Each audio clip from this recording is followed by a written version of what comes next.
Queridos hermanos, presentes en la Basílica del Sagrado Corazón, y queridos hermanos, los que a través de esta emisora amiga de Costa Rica, Radio de las Noticias Continentales, están en comunión con nosotros en este segundo domingo de Cuaresma.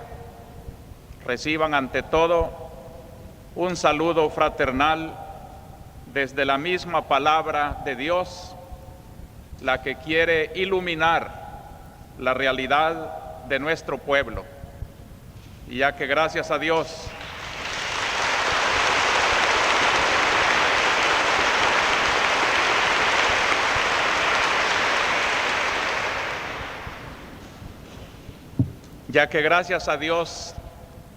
contamos con esta colaboración tan valiosa,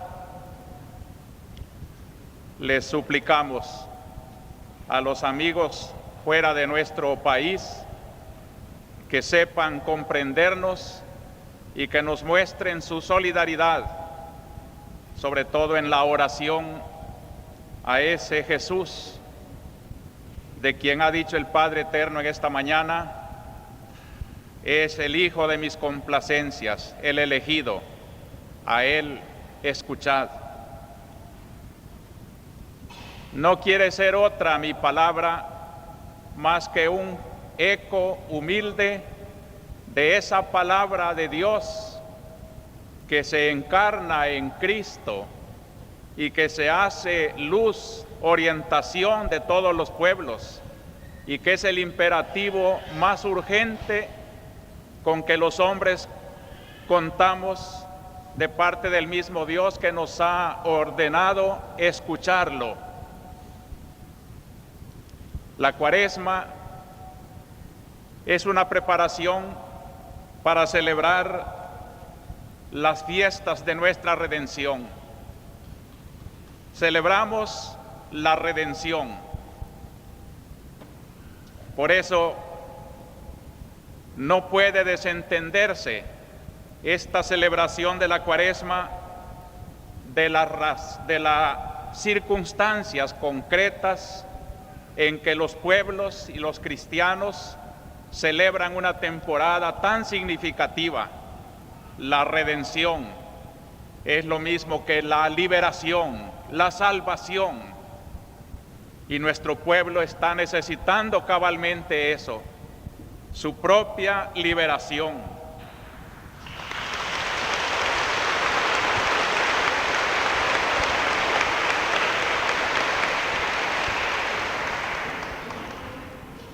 La preparación de nuestra Pascua, de nuestra Semana Santa, del misterio de la redención humana, se encarna tan profundamente en la historia de nuestro pueblo salvadoreño que podemos decir que es una Cuaresma, una Semana Santa hecha para nosotros. Es la celebración de nuestra redención.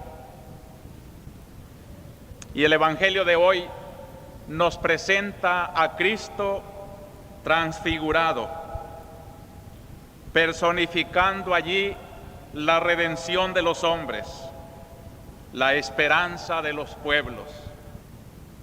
San Lucas pone esta escena de la transfiguración como un preámbulo para subir a Jerusalén. Hablaba de su pasión, nos dice el Evangelio, y es que es un aviso para todos nosotros. El camino de la redención tiene que pasar por la cruz. El camino de la resurrección tiene que ser camino de Calvario, y toda la sangre de nuestro pueblo debe de unirse a la sangre de Cristo que se va regando en ese camino doloroso. Y esta Cuaresma, celebrada entre sangre y dolor entre nosotros, tiene que ser el presagio de una transfiguración de nuestro pueblo, de una resurrección de nuestra nación. Por eso nos invita la Iglesia, en el sentido moderno de la penitencia, del ayuno, de la oración, prácticas eternas cristianas, a adaptarlas a las situaciones de los pueblos. No es lo mismo una cuaresma donde hay que ayunar en aquellos países donde se come bien, que una cuaresma entre nuestros pueblos del tercer mundo, desnutridos, en perpetua cuaresma, en ayuno siempre. En estas situaciones, a los que comen bien, la cuaresma es un llamamiento a la austeridad, a desprenderse para compartir con los que tienen necesidad.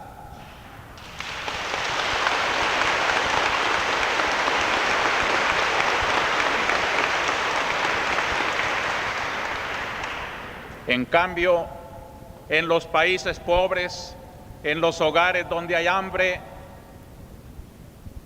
debe de celebrarse la cuaresma como una motivación para darle un sentido de cruz redentora al sacrificio que se vive, pero no para un conformismo falso que Dios no lo quiere, sino para que, sintiendo en carne viva las consecuencias del pecado y de la injusticia, se estimule a un trabajo por una justicia social y un amor verdadero a los pobres.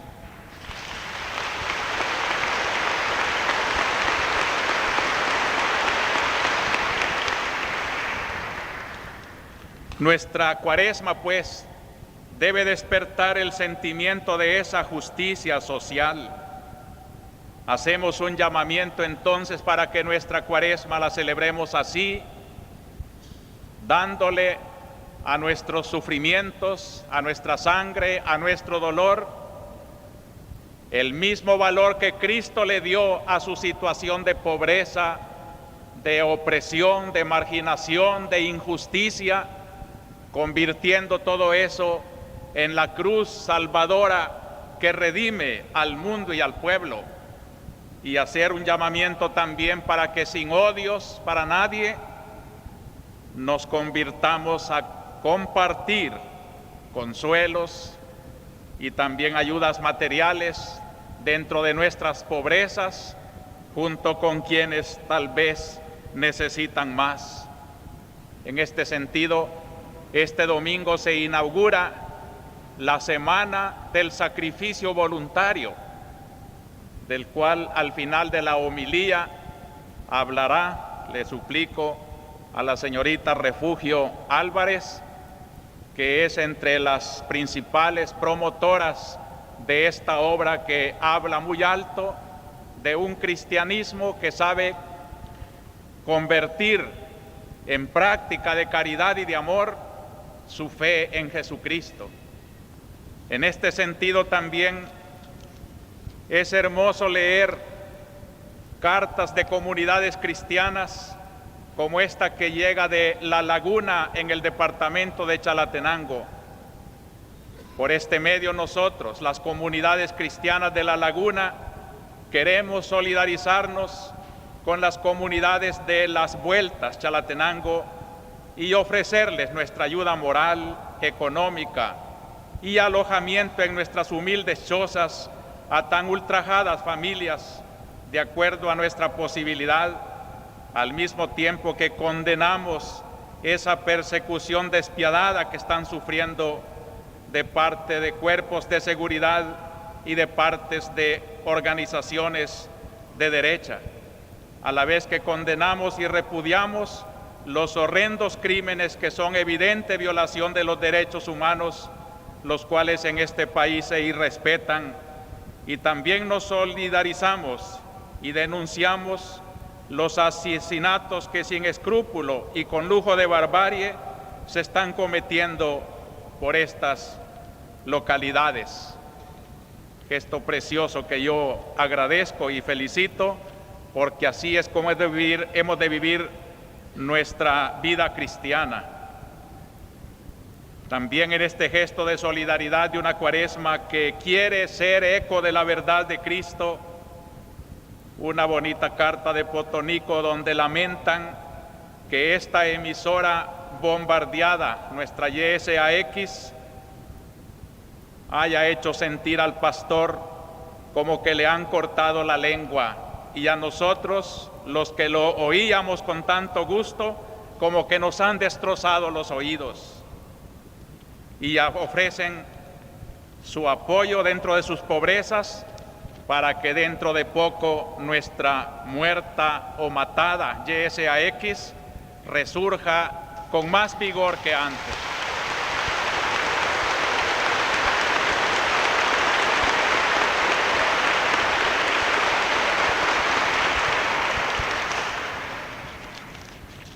Entonces presentemos, queridos hermanos, nuestra reflexión de este domingo junto a la figura de Cristo transfigurado con este tema: la Cuaresma, plan de Dios para transfigurar a los pueblos desde Cristo. Esta es la síntesis de mi pensamiento, que la Cuaresma, en este domingo de la transfiguración del Señor, nos revela el plan de Dios, plan amoroso, poderoso, para transfigurar a los pueblos, salvándolos de todas sus miserias, injusticias y pecados, para transformarlos en pueblos desde la belleza y desde la justicia y santidad del mismo Cristo.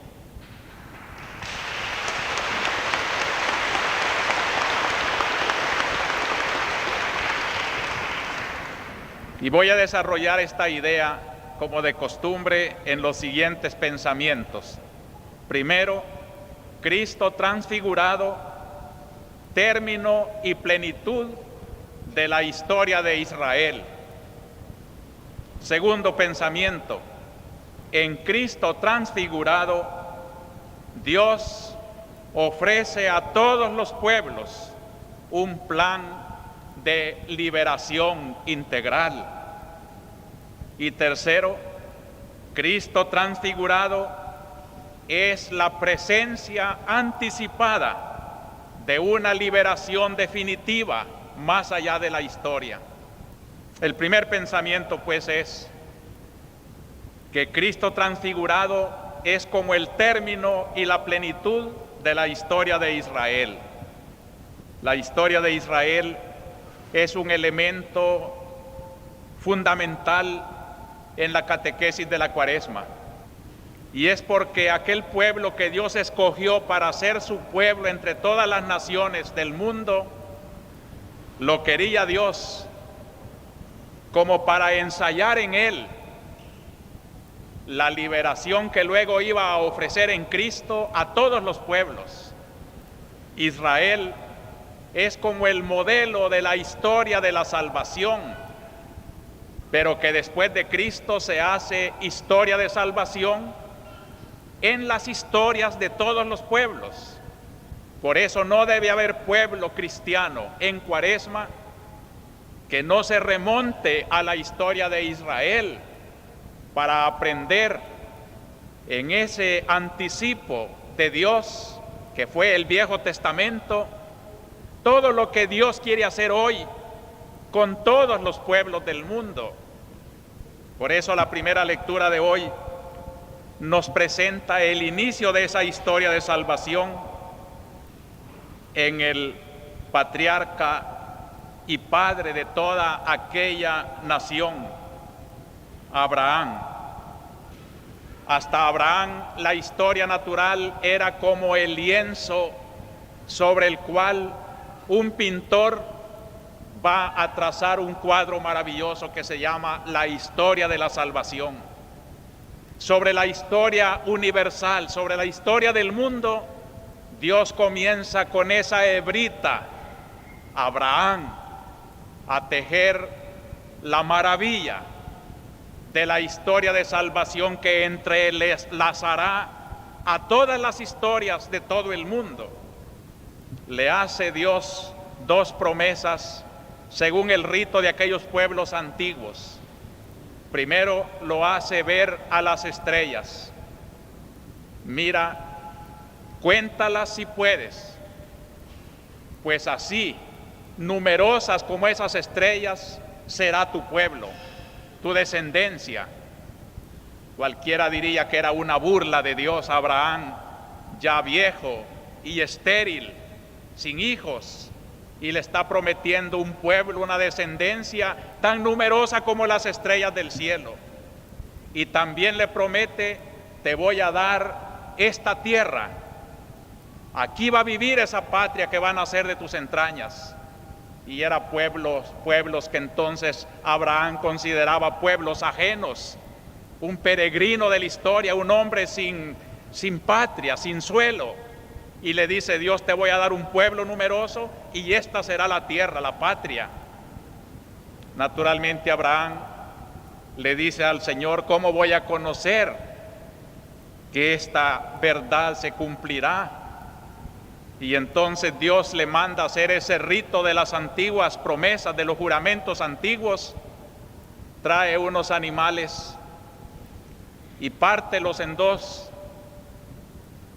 Era el gesto de que cuando se hacía un convenio entre un animal partido en dos, pasaban los que juraban algo para decir que si no se cumplía la palabra que habían dado, debían de ser tratados como esa bestia descuartizada.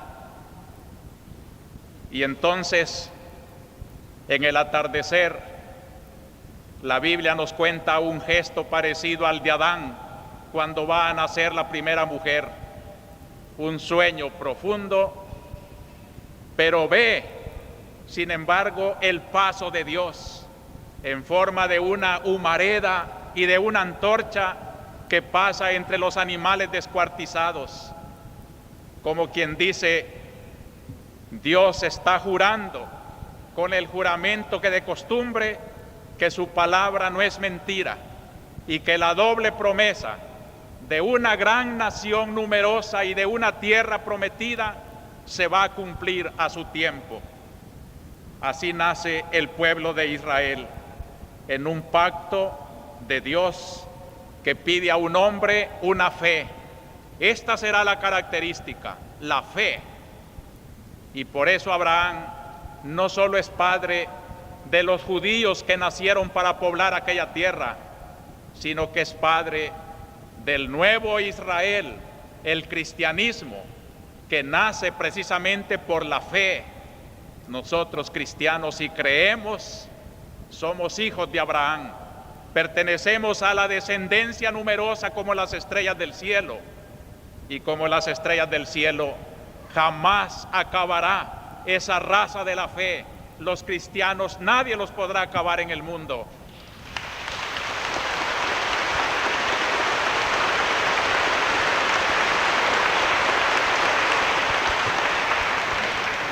Pero decíamos que toda esa historia de Israel tiene un término, una meta, una plenitud.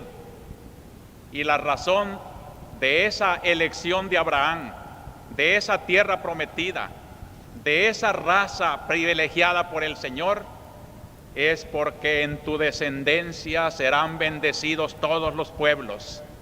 En esa frase está involucrada la existencia de Cristo. Cristo, que será en cuanto hombre, hijo de Abraham y de toda su descendencia.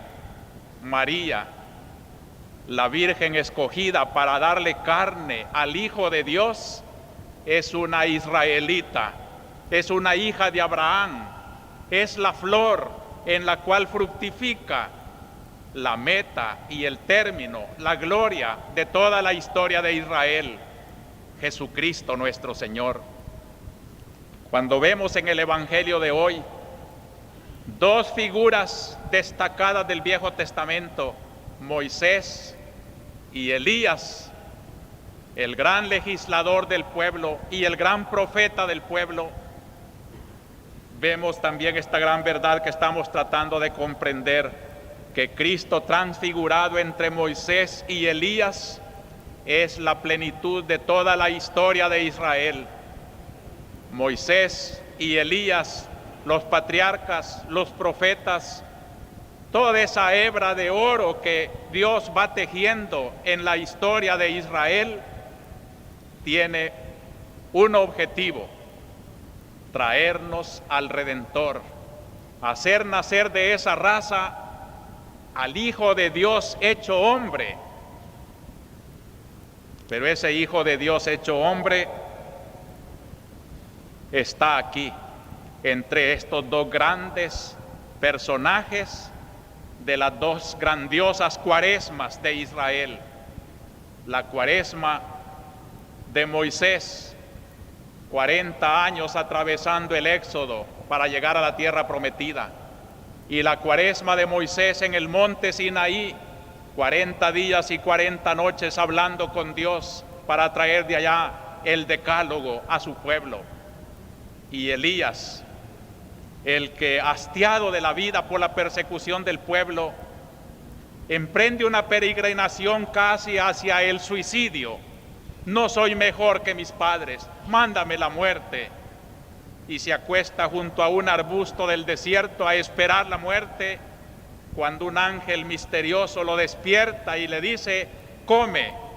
Era el pan misterioso con que Dios alimentaba, y le dice: camina, que todavía te falta mucho para vivir. Y caminó 40 días por el desierto hasta volverse a encontrar con el monte Sinaí, donde tuvo también otra teofanía.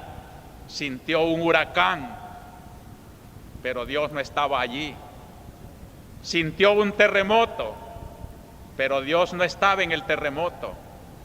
Por fin pasa una brisa suavecita que le dice: Dios va pasando. Así habla Dios en la intimidad de la oración. Así se personifica el diálogo con el Señor, que si es fuerte como huracán y como terremoto ante las injusticias y los pecados del pueblo, es suave y tierno con los profetas que tienen que anunciar cosas tan terribles a los pueblos que no quieren convertirse. Así, entre estas dos cuaresmas, el gran protagonista de la cuaresma cristiana, Cristo nuestro Señor, nos está diciendo también que todas esas teofanías que se manifestaban en las nubes, en la voz del Padre, en el esplendor del Sinaí, está sucediendo allí, y que ahora ya no son voces misteriosas de los elementos naturales, ahora es Cristo mismo. Cristo es la gloria de Dios presente en la tierra, humilde y sencillo Hijo de la Virgen, pero Él lleva escondida toda una divinidad. Y en esta hora de la transfiguración, Cristo nuestro Señor se presenta como la nube que involucra a Dios, como que desabrocha todo el secreto de lo que lleva escondido para manifestarse con la gloria de Dios, de tal manera que escucha del cielo: ¿quién es Él que ha venido a la historia? Es mi Hijo, el elegido, escuchadle. La gran revelación.